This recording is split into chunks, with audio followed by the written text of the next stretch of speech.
90 రోజుల కోర్సు పూర్తి చేస్తే చాలు 100% ప్లేస్మెంట్ సపోర్ట్ తో సాఫ్ట్వేర్ జాబ్ మీ సొంతం. వెంటనే కోడ్ జ్ఞాన్ డెస్టినేషన్ ని సంప్రదించండి.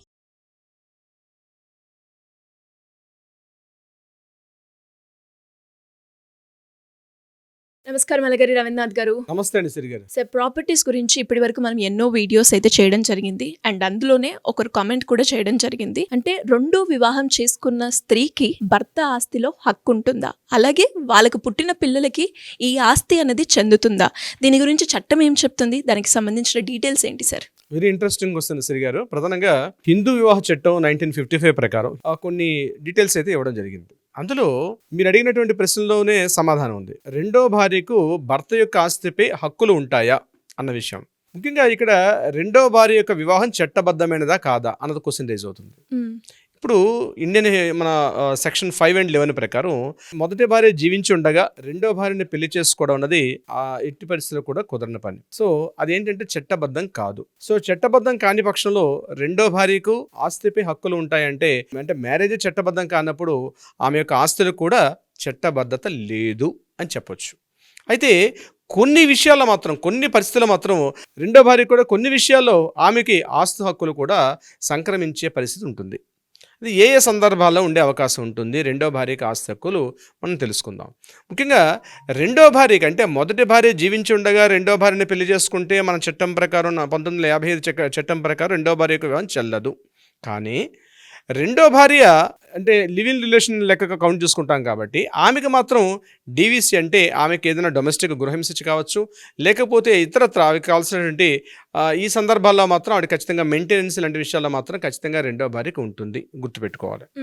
ఇక మరొక విషయం ఏంటంటే రెండో భార్యకు పుట్టినటువంటి పిల్లలు మొదటి భార్య కాకుండా రెండో భార్యకు పుట్టినటువంటి పిల్లలు వాళ్ళు లెగిటిమేట్ అవుతారు. అంటే ఏ రకంగా అవుతారు, వాళ్ళకు కూడా మొదటి భార్య పిల్లలకి ఏ రకంగా అయితే ఉంటాయో వారసత్వ హక్కులు ఏ రకంగా ఉంటాయో రెండో భార్య పిల్లలకు కూడా అధికారికంగా వాళ్ళకి చట్టాలు ఉంటాయి, వారికి కూడా హక్కులు ఉంటాయి. ఇది సెక్షన్ 16 ప్రకారం మనం తెలుసుకోవచ్చు. అంటే మొదటి భార్య పిల్లలకి ఏ రకంగా అయితే ఆ తండ్రి యొక్క ఆస్తిలో వారసత్వం ఎలా వస్తుందో అదేవిధంగా రెండో భార్య పిల్లలకు కూడా, రెండో భార్యకు ఉండదు కానీ రెండో భార్య పిల్లలకు కూడా ఆ ఆస్తిలో వాటాల్లో కూడా సమానపు హక్కులు అయితే ఉన్నాయి. ఎందుకంటే అది లెగిటిమేట్ కాబట్టి, ఎందుకంటే ఆ పుట్టినటువంటి పిల్లలకి తండ్రి అతనే కాబట్టి తప్పనిసరిగా వాళ్ళకి కూడా సమానంగా హక్కులు ఉండే అవకాశం ఉంటుంది.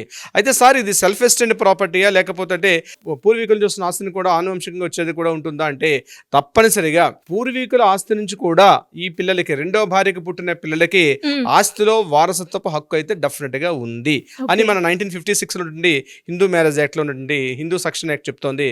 1956 ప్రకారం రెండో భార్యకు పుట్టిన పిల్లలకి మాత్రం ఆ మొదటి అంటే ఆ భర్తకి తన పూర్వీకుల నుంచి ఏ రకమైన ఆస్తి వస్తుందో అదేవిధంగా రెండో భార్యకు పుట్టిన పిల్లలకు కూడా ఉంటుంది. కానీ రెండో భార్యకి చట్టబద్ధత కాదు కాబట్టి ఆమెకు ఆస్తులు ఉండదు. కానీ ఆమెకి లివింగ్ రిలేషన్స్లో ఉన్నటువంటి సందర్భంలో ఆమెకి చట్టబద్ధత ఏ రకంగా కల్పిస్తుందంటే మొదటి భర్తకి ఇబ్బందుల పరిస్థితుల్లో ఈమెకి మెయింటెనెన్స్ ఇచ్చే అవకాశం ఉంటుంది. అదేవిధంగా ఆమెకి మిగిలినటువంటి అంటే ఇక్కడ డివోర్స్ అవకాశం ఉండదు, డివోర్స్ ఉండదు. ఎందుకు డివోర్స్ ఉండదు అంటే అది చట్టబద్ధత కాదు కాబట్టి డివోర్స్ అన్నటువంటి వర్డ్ ఉండదు. కానీ మెయింటెనెన్స్ ఉంటుంది. అదేవిధంగా డీవీసీ గృహహింస నిరోధక చట్టాలు ఇవన్నీ కూడా రెండో భార్యకు వర్తిస్తుంది. ఇది గుర్తుపెట్టుకోవాల్సిన విషయం. భర్త బతికి ఉన్నప్పుడు తన ప్రాపర్టీని రెండో భార్యకు పూర్తిగా విల్లు రూపంగా రాసేసాడు అనుకోండి, అటువంటి సందర్భంలో కూడా ఆస్తి మీద పూర్తి హక్కులు రెండో భార్యకు ఉంటుంది. మొదటి భార్యకి ఏమాత్రం రాయకుండా రెండో భార్యకు పూర్తిగా హక్కులు రాసిన సందర్భాలు కూడా అనేక కేసుల్లో మనం చూస్తూ ఉన్నాం. కొన్ని కేసులు మాకు కూడా వస్తున్నాయి.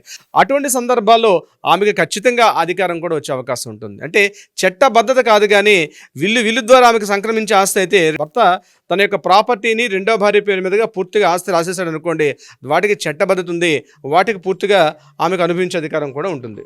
అదేవిధంగా రెండో భార్యకు ఇప్పుడు ఫర్ ఎగ్జాంపుల్ అతను గవర్నమెంట్ ప్రభుత్వ ఉద్యోగం అట్లాంటివి చేస్తున్న సందర్భాల్లో పెన్షన్ కానీ గ్రాట్యుటీ కానీ వచ్చే అవకాశం ఉండదు. ఒకవేళ మొదటి భర్త తను చేసిన పాలసీలు కావచ్చు లేకపోతే బాండ్స్ కావచ్చు ఇట్లాంటి సందర్భాల్లో నామినీగా ఇచ్చినప్పుడు రెండో భార్య యొక్క పేరు నామినీగా పెట్టిన సందర్భాల్లో కూడా ఆమెకు మళ్ళీ వర్తించే అధికారం కూడా వస్తుంది నామినీగా. అదేవిధంగా ఆ నామినీ చేసినప్పుడు ఆ నామినీగా ఉన్న పిల్లలు వీళ్ళందరూ కూడా గవర్నమెంట్ పథకాలు ప్రభుత్వ పథకాలు ఇట్లాంటి సందర్భాల్లో నామినీకి వస్తుంది. ఆ నామినీకి ఉన్న పిల్లలకు కూడా చట్టబద్ధత అయితే వస్తుంది.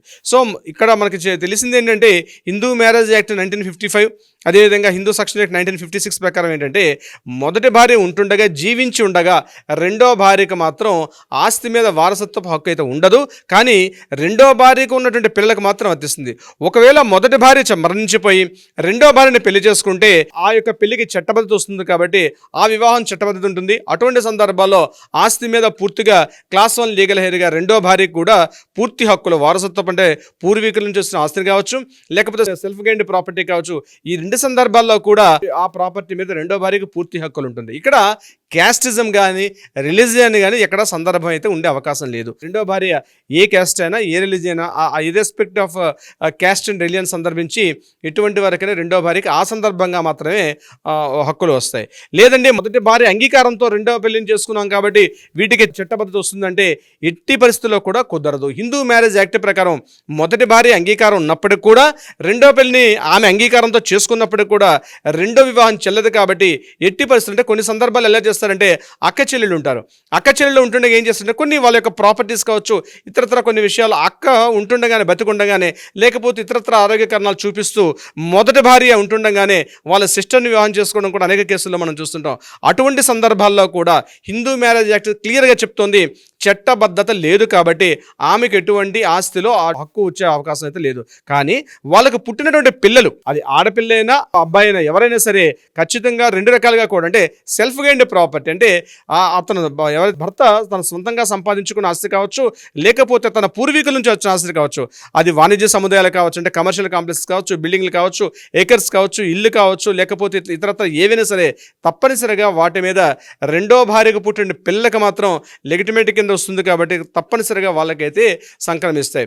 రెండో భార్యకి విల్లు ద్వారా కూడా వచ్చే అవకాశం ఉంటే తప్పనిసరిగా వాటి కూడా ఉంటుంది. నామినీ ద్వారా వస్తే నామినీ పరంగా కూడా వచ్చే అవకాశం ఉంటుంది. దీనికి సంబంధించి మీరు ప్రశ్నకు సమాధానం సిరిగారు. Great information sir. మరి ఇలా ఎవరికైనా కూడా ప్రాపర్టీ రిలేటెడ్గా ఇష్యూస్ ఉన్నా, లేదు అంటే సెకండ్ వైఫ్ దాంట్లో వచ్చే ఆస్తి గురించి ఎవరికైనా కూడా ఎలాంటి డౌట్స్ ఉన్నా, లీగల్ పరంగా మేము తీసుకెళ్ళాలి అనుకునే వాళ్ళు మిమ్మల్ని ఏ రకంగా అప్రోచ్ అయ్యే ఛాన్స్ ఉందంటారు సార్? కింద స్క్రోల్ అవుతున్న నెంబర్ని కాంటాక్ట్ కానీ లేదా వాట్సాప్ కానీ చేయగలిగితే మన లీగల్ టీం వాళ్ళకి అప్రోచ్ అవుతారు, సలహా సంప్రదింపులు అందించే ప్రయత్నం చేస్తారు. అది కాకుండా న్యాయపరంగా వాళ్ళకి ఏదైనా పరిష్కార మార్గం కావాలనుకుంటే కూడా తప్పనిసరిగా ఆ ప్రయత్నం చేస్తారు. సిరిగారు, thank you sir. Thank you so much.